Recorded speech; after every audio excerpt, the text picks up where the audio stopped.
Hello, Phil here from Wings of Pegasus and welcome to another analysis video. On the agenda tonight we have Leo Kottke, and Leo's going to be playing just a medley here. I'm not going to be able to go through the whole thing because it's almost 13 minutes long, so I'm going to put the link to this in the description below so you guys can check out the whole video if you want to. But let's get into Leo's playing. Let's get him up on screen and see how he gets on.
I'm just going to jump in here because there's so much going on here with Leo's playing. Great that we've got some cool camera angles here because we can see that right hand, the amount of work that right hand's going through. Just great to watch his thumb with those running bass lines that he's always throwing in there, just hopping from E string to D string, skipping over that A string, and then also the fact that obviously he's playing slide here, but he's got that slide on his little finger, which is allowing him to fret the notes with that first finger as well. So he's getting a really cool melody that he can play with fretted notes, but then actually interjecting with that slide as well. So it gives a really interesting sound, but there is so much technicality to what's going on here. We're going to be having a look at Oddball later in this video as well, and that again is on a whole new technical level. But just the way that he throws this all together, the other thing is the way that he does actually give a beat with his leg by kind of stomping down on the ground, and because he's using a mic here just to mic up that acoustic guitar, you can actually hear that as well. So certainly in the beginning of the performance there, it really adds something to have that thump going on. Some guitarists actually strike the body of the guitar to get a similar effect, and great synchronicity between the hands, which is something that I always mention with the top players, but especially playing fingerstyle like this, it means that you can start to throw together two lines at once. It's a lot more difficult than guys like Leo make it look. And Leo actually had to change his technique. I think it was in the 80s where he used to have a quite aggressive picking style with the right hand on 12 string as well, and then started to get tendonitis. So then he actually totally changed his technique on that right hand to now use the fleshy part of his fingers and just to kind of take a little bit of that aggressiveness out of it, which then allowed him to play for longer and without so many problems. But it just goes to show that once you've worked on a technique and then you have problems, Leo doesn't give up. He just absolutely changes that technique, does whatever he needs to do to then get up to that same level with the right hand, but just in a different way. And I say this all the time about players who have got various things that they have to overcome, but they always do. It's more just a mindset of getting there, no matter what it takes to get to that final goal of sounding how you want to sound with your own playing. He actually damaged the hearing in his left ear when he was younger, and I think it was something to do with a firecracker. I don't know the details, but then then when he was in the Navy, the problem just got worse because of being on the shooting range and the volumes that you have of a gun going off. So then he was let go from the Navy because of that hearing problem. But let's listen to a little bit more.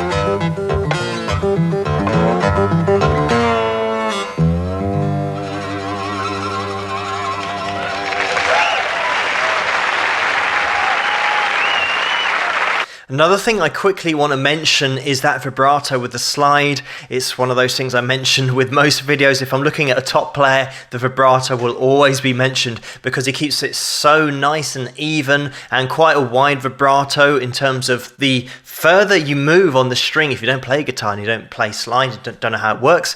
Obviously, the further that you move with your slide up and down, the wider the vibrato is going to be because you're going to be covering more range of note. So that is quite a wide vibrato, but not really over the top. But the most important thing is the frequency of keeping it really smooth and really even and not being sporadic with your vibrato. You always want to keep it really nice and even. And Leo's absolutely got it down here, the way that he can get that slide to get those notes to sing just with that really cool wide vibrato.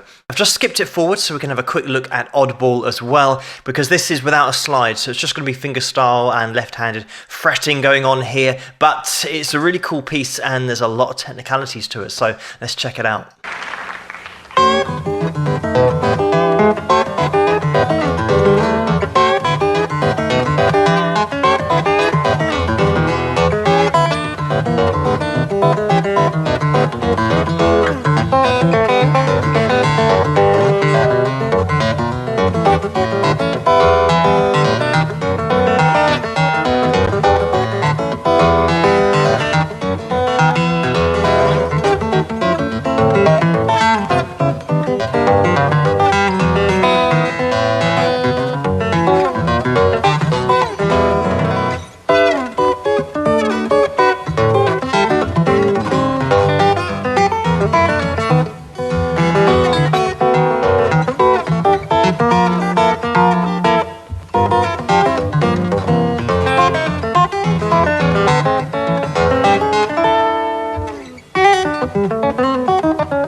I'm going to jump in here, else I'm just going to keep watching the video because it is so great to watch his left hand and the right hand, but the chord shapes that he's throwing together here with that left hand, but also supplying that lead line on top as well. The right hand is always, that thumb is just always on the move, always giving you those running bass line, those root notes of the chords and the fifths and the octaves. It's just really well put together and so technically good. It's just to put this all together and never miss a string, never miss a note, never miss a fretting point on that left hand. It's just seamlessly thrown together. And some of these chord shapes are not easy chord shapes to jump into, especially at the speed that Leo's doing it. But he puts it together, he makes the changes look so smooth.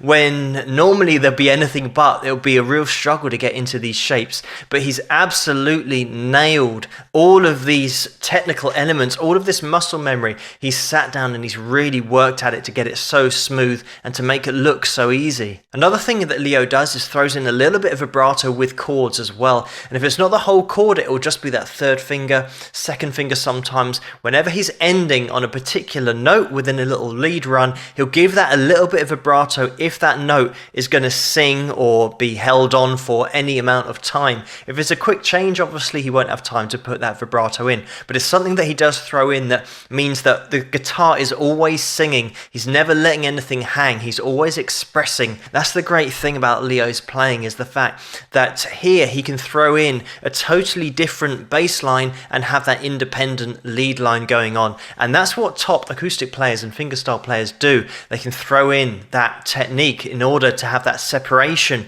between the lead and effectively a bass line going on in the background as well. And it really does make the guitar like two instruments in one. But as I said, the link to this will be in the description below, so if you guys want to see the whole thing, just click on that, because I haven't had time to cover much of it. I don't want this video to go on for too long, but thank you so much for suggesting this video for me to take a look at in the first place. Let me know what you guys think and keep those suggestions coming in the comments below. If you like this video, please give it a thumbs up and subscribe, and I'll see you guys at the next one. Rock!